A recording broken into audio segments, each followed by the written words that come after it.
We're diving into something that can completely change your sex life. Understanding that pleasure doesn't always have to equal orgasm. Yep, you heard me right. Sex isn't just about the finish line. And the truth is, sometimes when we chase the goal, we miss out on everything that feels amazing along the way.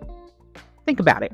How many times have you had sex and were so focused on getting there that you completely forgot to enjoy what was happening right now? You're not alone, and honestly, that's totally normal. But it doesn't have to be the way you experience intimacy. The first step is shifting your mindset. Instead of seeing sex as a performance or a goal-oriented activity where orgasm is the prize, try thinking about pleasure as the journey. This means noticing how your partner's touch feels, how your body responds, and how connected you feel in the moment.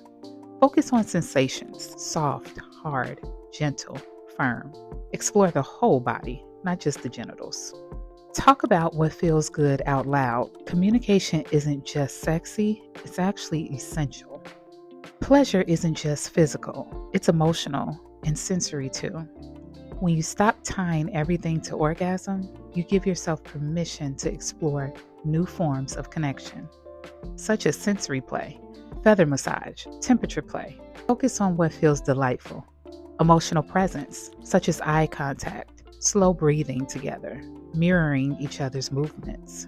Mutual exploration, touch, massage, and caress without expectation. Sometimes the best orgasm is laughing together after getting tangled up in the sheets. Now, here are a couple of ways to practice this. The no-goal touch exercise. I want you to spend 10 minutes exploring each other's bodies without trying to get aroused or finish. I know, it's a little difficult, but notice textures, warmth, and responses. Choose foods, scents, and music that feel good, and explore how these senses enhance intimacy altogether. Pause and ask each other, what feels good right now? It's about curiosity, not perfection. Now here's the magic. When pleasure isn't tied to orgasm, sex becomes less stressful, more playful, and far more intimate. You start noticing subtle touches, shared laughter, and the emotional closeness that often gets lost in the goal-oriented sex.